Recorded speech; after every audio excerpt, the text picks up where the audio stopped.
Oke, Ya, halo, selamat pagi Prof. Philip.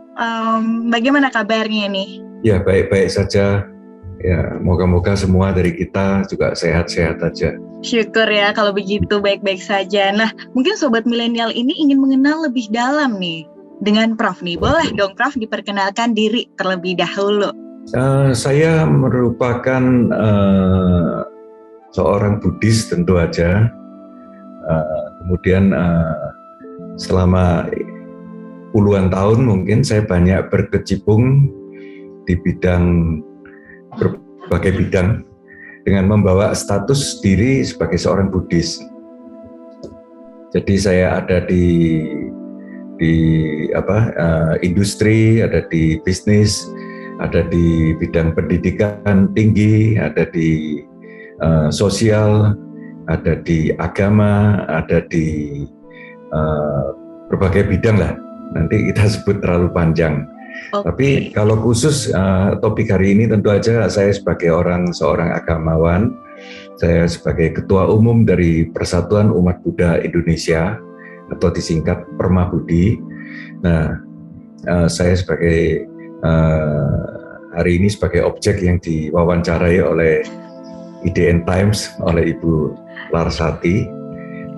Moga-moga wawancaranya membawa manfaat bagi kita semua. Amin, amin. Nah, Prof, sebelumnya kami mengucapkan terima kasih banyak untuk Prof. Philip atas waktunya dan kesempatan hari ini mau berbagi ya, mau diganggu waktunya oleh kami untuk berbagi seputar Waisak yang akan beberapa hari lagi begitu dirayakan oleh umat Buddha nih. Dan Prof, kabarnya Waisak 2022 ini akan dipusatkan di Candi Borobudur, Magelang, Jawa Tengah, begitu ya? Ya, boleh dikatakan dipusatkan, juga boleh dikatakan tidak dipusatkan. Karena Waisak juga diselenggarakan di semua daerah ya. Tapi kita ambil event yang di Borobudur sebagai satu momentum aja ya, yang lebih menarik gitu, karena Borobudur cukup famous di masyarakat, identik dengan agama Buddha. Itu masyarakat yang mengfamouskan Borobudur bukan hanya Indonesia tapi juga dunia. Oke, baik. Ya, kita adakan juga di Borobudur sebagai salah satu titik sentral untuk perayaan. Oke, baik. Kalau untuk Permabudi sendiri, apakah nanti di hari H Waisaknya akan datang ke Borobudur juga, Prof? Ya, tentu saja ya. Tentu saja ya. Hari ini pun saya sudah dekat-dekat dengan Borobudur. Oh, begitu. Jadi hari ini sejak kemarin saya sudah di Jogja. Namun ada schedule pertemuan meeting yang cukup padat ya, dengan beberapa elemen masyarakat, terutama yang non Buddhis ya. Jadi kita begitu datang, itu acara pertama pertemuan dengan Ketua Umum Pengurus Pusat Muhammadiyah. Kemudian nanti hari ini ada yang dari UGM, ada yang dari Universitas Ahmad Dahlan, ada yang dari UII, ada yang dari UIN, ya macam-macam. Ya, jadi banyak sekali pertemuan sampai besok siang baru saya move on ke zona Borobudur. Acara pertama mungkin di sana adalah sebuah acara yang diadakan di Candi Pawon. Oke, baik. Prof, boleh mohon dijelaskan nih kepada Sobat Milenial, apa makna dari Hari Raya Trisuci Waisak ini, Prof? Kalau makna dalam arti apakah itu Trisuci Waisak, ya itu adalah hasil dari sebuah kesepakatan bersama yang diadakan pada tahun 1950 di Colombo, Sri Lanka. Di situ ditentukan Waisak diambil pada saat bulan purnama di bulan Mei. Kemudian yang dirayakan adalah 3 peristiwa, yaitu lahirnya Sang Buddha Gautama atau kita sebut Siddhartha Gautama, kemudian mendapatkan pencerahan atau kesadaran yang tinggi dari beliau, kemudian juga hari wafatnya beliau. Jadi 3 peristiwa itu dirayakan bersama ya pada bulan Mei setiap tahunnya, pada bulan yang saat bulan Purnama Sidhi atau bulannya sempurna. Jadi tahun ini jatuhnya pada tanggal 16 lusa. Oke, baik. Itu mengenai kenapa kok ada Waisak gitu ya? Kenapa kok ada Waisak? Tentu aja makna dari Waisak bukan cuma sekedar kita merayakan, tapi yang lebih penting dari merayakan adalah kita diajak untuk mengingat kembali ajaran dari Sang Buddha. Apakah kita sudah mencapai pemahaman yang lebih dalam? Apakah kita telah membawa ajaran itu ke dalam kehidupan kita sehari-hari? Apakah kita sudah mengaplikasikan? Apakah kita sudah bersikap dan bertutur kata sesuai dengan ajaran Sang Buddha? Itu makna-makna seperti itu yang sebetulnya ingin digali, bukan sekedar hanya ayo rayakan, kemudian ayo rame-rame ya. Makna yang sebenarnya ada di sana. Oke, baik. Jadi maknanya begitu ya, Prof. Nah, Prof, setiap tahunnya ada tema perayaan Waisak begitu ya. Untuk di tahun 2022 ini, apa tema perayaan Waisak? Mungkin saya minta bantuan Pak Jerry untuk membacakan. Pak Jerry, apakah siap? Baik, Prof. Tema Selamat pagi, Prof. Selamat pagi, Mas Danang. Selamat pagi, Mbak Laras. Selamat pagi. Tema Waisak kita yaitu Jalan Tengah Meneguhkan Keluhuran Bangsa. Oke, baik. Jadi Mungkin itu tema Prof Waisak di bisa- tahun ini. Iya, mungkin Prof bisa membabarkan sekilas soal jalan tengah menuju untuk keluhuran bangsa ya. Ya, mungkin kita kalau menceritakan jalan tengah tidak lepas dari apa yang sedang digaungkan oleh pemerintah saat ini, yaitu moderasi beragama. Saat ini pemerintah sedang menggaungkan moderasi beragama. Apakah moderasi beragama itu adalah memoderasi cara-cara kita beragama?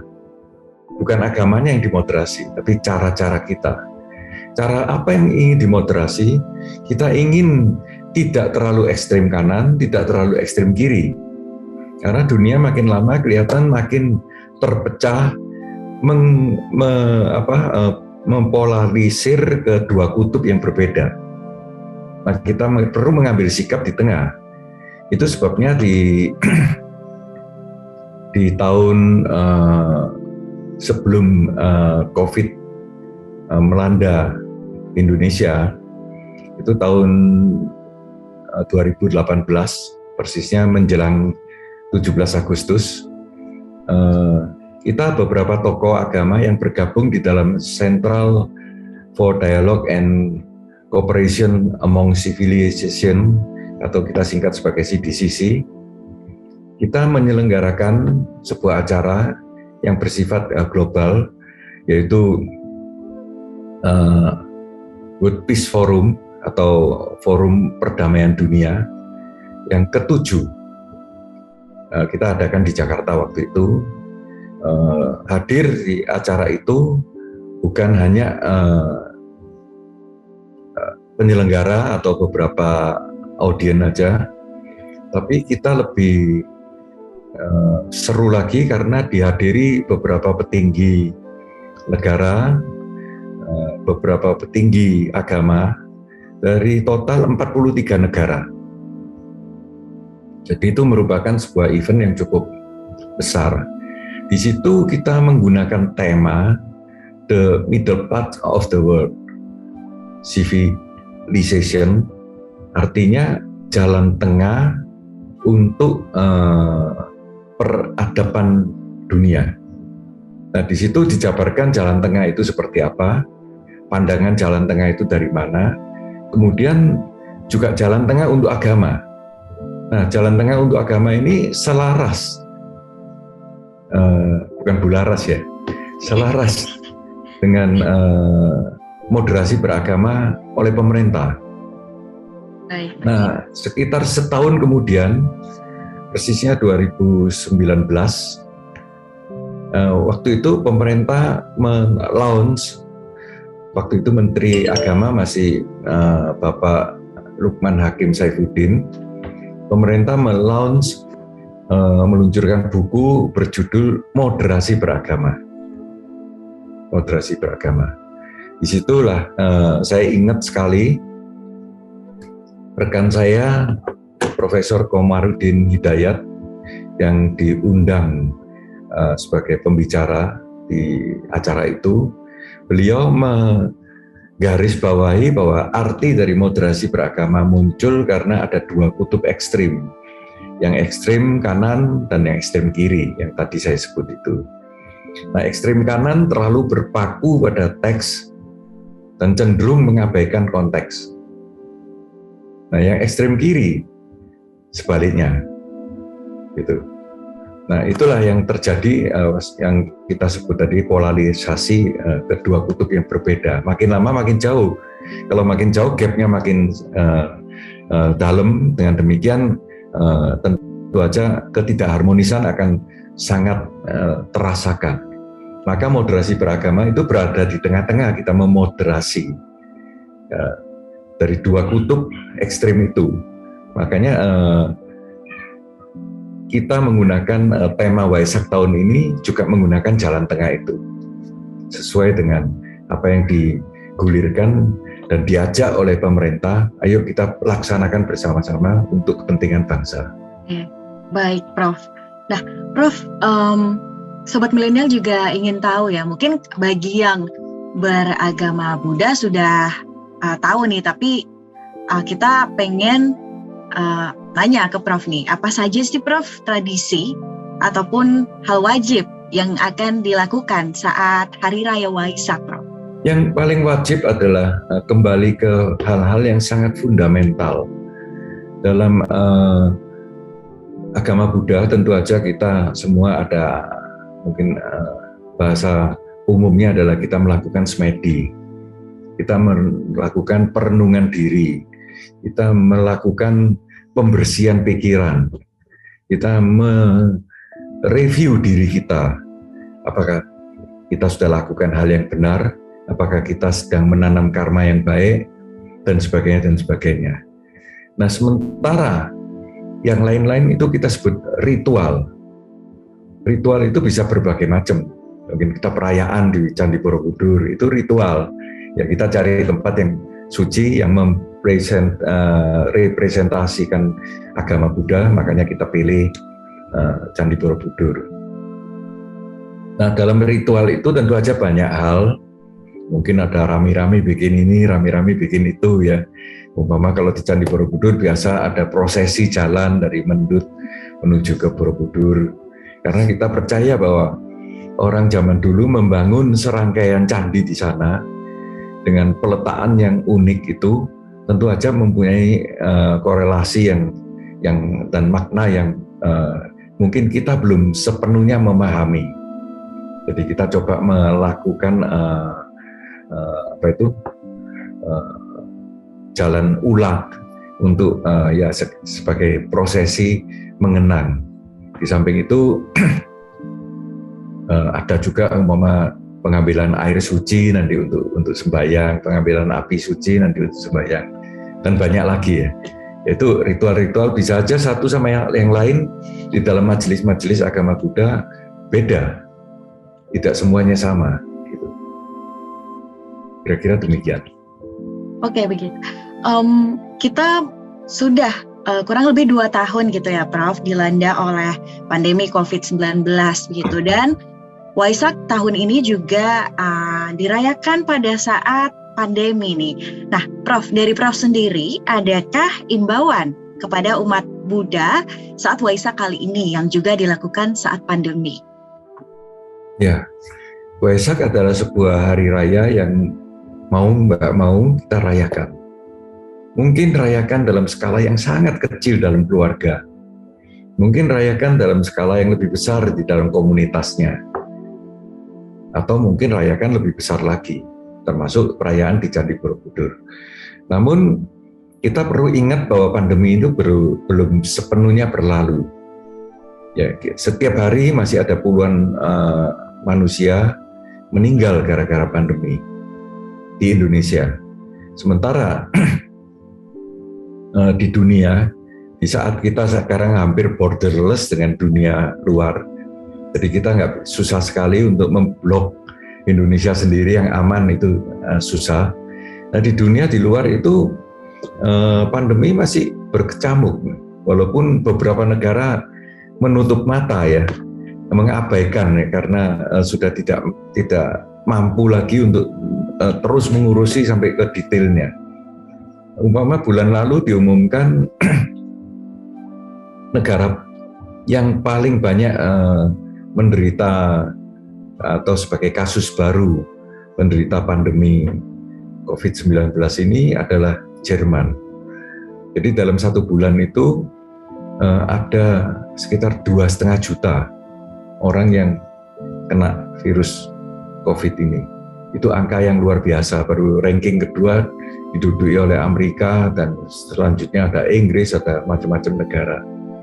Itu untung Indonesia tidak di sana. Indonesia sekarang bukan jutaan lagi yang kena, bukan ratusan ribu, bukan puluhan ribu, bahkan bukan ribuan. Kita sudah ratusan. Ya, ratusan. Ya, seperti kemarin kasus baru 335, kasus meninggal 10. Itu sudah sangat bagus dibandingkan dengan di Inggris. Kasus meninggal sampai beberapa hari ini masih fluktuasi di antara 200 lebih, 300 lebih, bahkan kadang 400 lebih. Padahal penduduknya cuma 1/5 dari Indonesia. Nah, di saat seperti ini, kita di Indonesia masih kita banggakan bahwa kalau kita keluar rumah di tempat umum, kita selalu menggunakan masker. Nah, itu yang orang luar negeri yang dianggap mereka lebih bebas tidak menggunakan, dan hasilnya seperti itu. Padahal kalau kita bicara sistem kesehatan, mereka tentu aja lebih baik dari kita. Ya, banyak negara majunya ya. Luar negeri itu ada negara yang miskin, ada yang maju. Lebih baik. Namun kok bisa berkecamuk pandeminya seperti itu. Lah, itulah perlu kita hati-hati. Pemerintah melalui serangkaian himbauan dari waktu ke waktu selalu mengingatkan kita tetap menjaga protokol kesehatan. Kita belum sepenuhnya dilepas untuk bebas. Kita diajak untuk ayo vaksin, ayo kita tes kalau kita merasa kurang pas, kondisi badannya ada gejala atau apa, kita melakukan tes.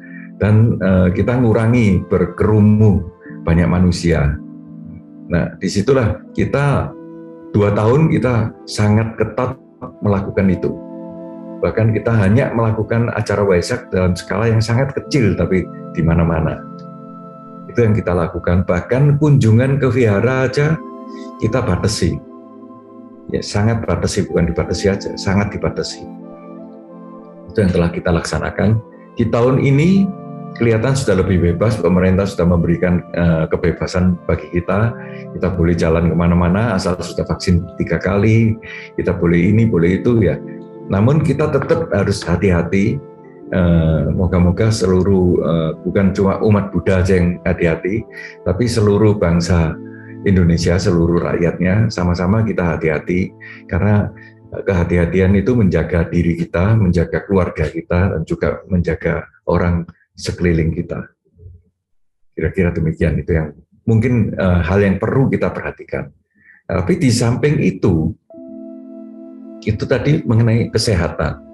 Di samping itu yang perlu kita jaga dan kita tingkatkan adalah hubungan komunikasi dengan masyarakat. Bukan hanya masyarakat Buddha aja, tapi masyarakat Indonesia luas sekali. Jadi hubungan dan komunikasi yang baik itu akan menciptakan saling pengertian. Ya, lewat komunikasi kita menuju ke mutual understanding. Setelah mutual understanding, kita bisa memberikan toleransi. Ini kenapa kok lakukan ini kenapa kok lakukan ini. Kita tadinya nggak ngerti, kita merasa aneh gitu. Tapi setelah mengerti, paham, kita bisa toleransi. syukur-syukur bisa meningkatkan ke tingkat yang lebih baik lagi, yaitu mutual respect. Jadi saling menghormati satu sama lain. Kalau sudah sampai tingkat itu, moderasi beragama sudah sangat berhasil. Oke, baik begitu ya, Prof. Nah, Prof, terakhir nih yang gak kalah penting untuk sobat milenial nih, terutama yang beragama Buddha begitu ya, Prof ya. Adakah pesan atau nasihat yang berkaitan dengan Waisak tahun ini untuk sobat milenial yang beragama Buddha, Prof? Ya, agama Buddha adalah sebuah ajaran menyadarkan kita tentang makna-makna kehidupan. Ya, ajaran agama Buddha tidak menitikberatkan sebetulnya, ya, tidak menitikberatkan pada hanya kita melakukan ritual-ritual saja. Jadi bukan artinya beragama untuk berritual, tapi beragama untuk mengerti kenapa kok saya beragama, mengapa kok agama ini menghendaki saya berperilaku seperti ini, apa manfaatnya dan kemana tujuan saya. Itu yang lebih perlu.